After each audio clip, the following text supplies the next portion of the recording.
For USCFootball.com, I'm Riley Sager alongside Connor Morrissette. Day 14 of spring practice, our last one that was open to media. Connor, I thought team morale was great, Nice sunny day, recruits were out, kids were out. The kids love Jacoby. Again, yes, the kids who are on spring break, it was a big contingent of elementary school kids, and I think they're from the Snoop League. There seems to be a connection there with USC this year, and Jacoby Lane comes out, and the kids were going nuts. They went nuts for a couple other guys, but it paled in comparison to what happened when Jacoby came out. Kids were like banging him on the helmet, and he was just going nuts. You actually tweeted out a video, Riley, so if you want to take a look, it's on my feed. It's on Riley's feed as well. But yeah, that's a consistent theme, and we talked about that on Tuesday, just the marketability of him. There's a reason he's a fan favorite. It's because he does so many unique things. He's that tall, lanky receiver who can make the one-handed catches, the dancing.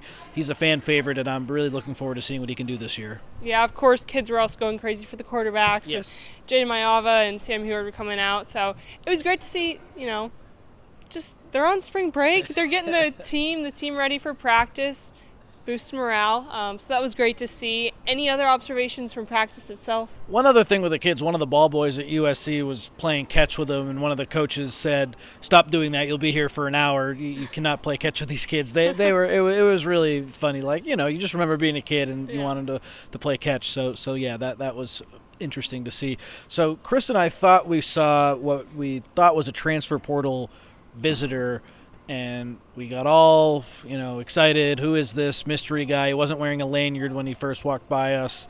And we thought, maybe USC is going to bring in what looked like maybe an edge, maybe a defensive lineman. As practice went on, he was still really far away, and he had a lanyard on, and then he went over to watch the defensive lineman. It was not a transfer recruit. It was 2026 defensive lineman Ben Boulware out of North Carolina. He's just a big dude who looked like a transfer. So a high school kid, one of the many high school kids who are here today. Check the thread on USCFootball.com to get the full list. But Tamahini Tapui, USC's 2026 defensive lineman commit from Mater Dei, the 4-star kid. He was here again. It's news when he's not here, Riley. He's here so often. But that kind of took up a lot of practice time for me today when I was trying to figure out who this kid was. We had a picture of it. We were sending it all around. But yeah, Ben Boulware, the defensive lineman from North Carolina. The one guy who wasn't at practice today was Christian Pierce. He is not in the transfer portal, so that is really good news because it looks like he's going to play a role at safety. He had a doctor's appointment, Lincoln Riley said, and they're going to shut down Pierce for the rest of spring camp, which is only one more practice Saturday, so it doesn't seem like that's too serious. I hope it's not too serious. It seems like he has the chance to play a big role here going forward, so I hope he can realize that because I know he's a fan favorite, a local guy. People are excited about him, and I'm excited about him too. I hope he can get healthy quick.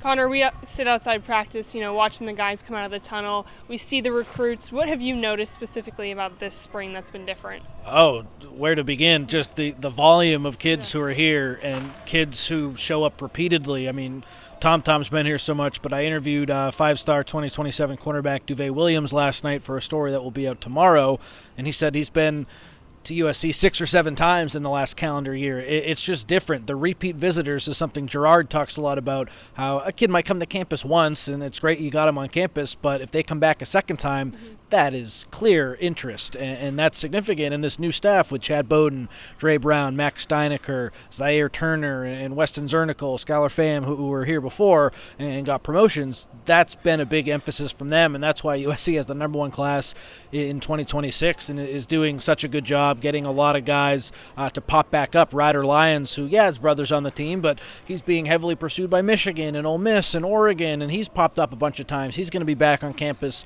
on Saturday. Kevin Olbott, the highly ranked tackle out of Idaho, he's going to be back on Saturday. Mark Bowman, who has been here for Junior Day, he's going to be back on Saturday. The repeat visitors, when we talk about like what stands out when guys come out of the tunnel, that stands out because the recruits are all hanging out around there. And then the other thing, the size, that's something that has stood out to people overall way more than in years past. And last season at this time, Riley talked all about how Lincoln Riley, not you, talked all about how they had a big emphasis to just gain a bunch of weight, which is great, but if you don't have the bodies required to just be like a 340-pound monster like Ja Jarrett, then that's noticeable. So now he's out here, he walks out.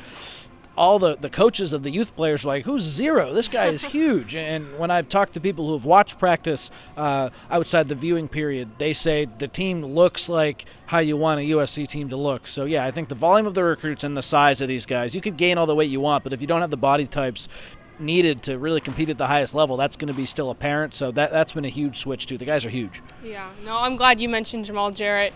6'5", 340, 350. Yeah. Obviously a huge presence, but the guys we talked to after practice, talking to some of the defensive players, Cam Fountain, Desmond Stevens, Elijah Newby, they all mentioned just how his presence alone changed the entire dynamic of the defensive line. It does, because USC just hasn't had that body type, and you throw in Keyshawn Silver and Kobe Pepe's added some weight. Pepe was there last season. But remember, the big portal addition on the defensive line last year was supposed to be Isaiah Rakes, but then he transfers to Auburn, and then it ends up being Gavin Meyer, who we all love Gavin Meyer. He was an exceptional Trojan. He came to work every day, worked really hard. He's beloved in this building, but he's just a little bit undersized. That's why he was at Wyoming out of high school. And, again, I don't have anything bad to say about him, but ideally you would, if you're at USC, you just hope to have bigger guys, and now they do, and it's just totally different. Looking at Devin Tompkins, too, he's added weight, so he looks a lot bigger. There's just so many people you can throw at an opposing offensive line now, which last season so much needed to go right, where Devin Tompkins is in the middle and Gavin Myers in the middle, and then Nate Clifton, who was supposed to be an edge rusher, and they had to move him to the middle. He wasn't necessarily the biggest guy, so that's totally changed. They recognized that they had a big need, and they took care of the need. We'll see how it looks on the field. Just because you take care of a need on paper doesn't mean you necessarily took care of it. But like Keyshawn Silver, now adding him, Josh Jarrett too, Jakeem Stewart, of course, too. That defensive line has the potential to be really good. Yeah, I want to shift to talk about what Coach Riley was saying after practice. He gets all kinds of questions in terms of overall spring, what he's noticed, maybe specific players. But he was just saying, not only has the team, yes, it's a cohesive unit, which of course you want any coach to say, they're listening. Yeah. But also Coach Riley was saying they have their top 3 tackles in Justin Taunu, Elijah Page, and Tobias Raymond. And he said, those 4th and 5th spots, he's going to have to look and see this summer, fall camp, who's going to emerge into those roles. Yeah, he answered a whole bunch of questions, as you said, and just starting with the camaraderie piece, you hit the nail on the head when he talked about the guys that are listening, and that, I don't know necessarily like is something that's changed from the past, but he really went out of his way to say they're taking the coaching, they're listening, it's a tightly knit group, so you got to feel really good about that. And then at the right tackle spot, we all know Elijah Page is the left tackle, but I think one of the biggest risers in spring camp has been Justin Taunu. We all thought maybe Tobias Raymond would be the right tackle, but Justin Taunu, Riley said, with Raymond and Page, they've established themselves as the clear top 3 tackles on this team. And then summer camp and fall camp, they're going to try to figure out what they have from a depth piece with some of the younger guys. Maybe it's some more experienced younger guys, but that is going to be a big factor moving forward for them, trying to figure that out, because they still don't really know what the depth looks like. But I think Justin Taunu, he showed well in the bowl game. I would not be surprised if he was the starting right tackle. I think he has really proven himself. Tobias Raymond certainly could too. I'm not ruling him out, but I think Justin T has had a huge spring, and the fact that Riley said he's clearly one of the 3 best tackles, that's significant. What do you think they're going to need to do this summer and in the fall to kind of fight for that spot? I think consistency is the most important, and Riley talks about this all the time. He mentions everyone can have a good play, everyone can maybe have a great play at times, but what determines how good you are is how bad are your bad plays. And we remember the Michigan game last season when Elijah Page got benched just because he wasn't getting the snap count right and guys were going right by him. He's a great player. He turned it around. Things are good with him. But that game, his bad was really bad, and they needed to make a change, and they did. So in the fall, I'm sure that's going to be a key piece of the puzzle where Zach Hansen, Lincoln Riley, the rest of the coaches, maybe Tobias Raymond, his great reps might be greater than Justin Tawanu's, but if Justin Tawanu is more consistent, that probably will lead to him winning the job. So we'll see. During that same conversation, Coach Riley was saying Eric Gentry, linebacker Gentry, his consistency, I think he was just saying like his base level has continued to increase, and like you said, what were his bad plays, they're just getting better and better, which is what you want to see. Not a lot of bad plays, and yeah, he was at an All-American pace last season. We all remember it. The Michigan game, he was tremendous, forcing a fumble, the tackles for loss. Having him for a whole season is going to be huge, and that's why I love the addition of Tamir Robinson so much from Penn State, the linebacker. He's a guy who can come in and play with Gentry too, but maybe take over for Gentry at times because you don't want to overload him. But yeah, Riley talked all about how Gentry is healthy right now. He's getting better. The consistency is there, and they're really hoping they can get a full season from him because, of course, that didn't happen last year. Yeah, hopefully, stay away from injuries, and that ceiling will just continue to increase. Anything else you heard from the guys after and coach? I thought the right tackle thing was one of the bigger talking points today. Riley continues to speak very highly of Jakeem Stewart. He really feels like that true freshman who's established himself the most. I think Hassan Longstreet is probably right behind him, but Jakeem Stewart, in terms of guys who will have an impact in the fall, it's him, and then I don't exactly know outside of special teams guys who else will have a role at their natural positions. So as we all expected, watch out for Jakeem Stewart. I talked to Eli Newby, the linebacker who's now an edge rusher, former linebacker. He talked about how whenever he's needed help this spring transitioning positions, he's been able to lean on guys in that room to help him, whether it's Braylon Shelby, whether it's Cameron Fountain, whether it's Anthony Lucas, who isn't healthy right now, but he could just bounce ideas off those guys. He's just a very positive, energetic kid. He's one of my favorite interviews. We also heard from Desmond Stevens today, and I tried to ask him, is it motivating for you that you're from Big Ten country and you're going to be a potential starting Mike linebacker at USC as a second-year guy? Do you feel overlooked at all? I think my question wasn't great, and he totally didn't get the gist of it. I just wanted to know if, him having to come all the way to USC and away from that traditional Big Ten footprint, if that motivates him, because clearly he's a damn good linebacker. USC's going to have him be the starting Mike this year.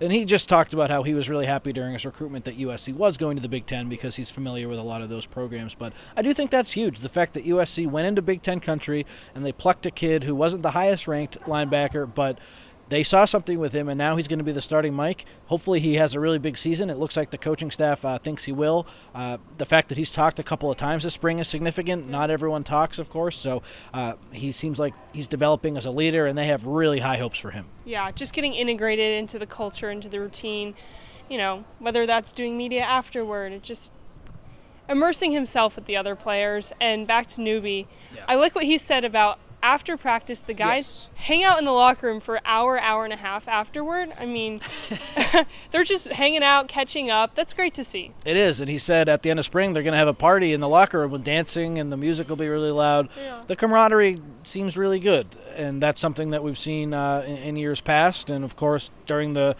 rigor of the season, stuff can change, but right now in the spring, the vibes are definitely high. USC is the number one ranked recruiting class in 2026. They've beefed up the defensive line. They've done a lot of stuff that fans were really dying for them to do. So certainly taking some steps in the right direction. And this new personnel staff, they've really emphasized recruiting the right player. Chad Bowden said on Josh Pate's show the other day, we don't care if we have the number one ranked class. We want to make sure we have the right class for us, which is just they're really trying to emphasize culture, which I think they've done in the past too, but it's hard when you need to take so many guys from the portal to really vet them properly, and that seems to be something that's changed as well. So hopefully that can lead to more wins, because every coach says the culture's good, and that's not exactly something new, but it does seem like there has been a little bit of a change there from years past, so we'll see what happens. Well, Connor, this was our last spring practice. The team has one more on Saturday. Any final takeaways?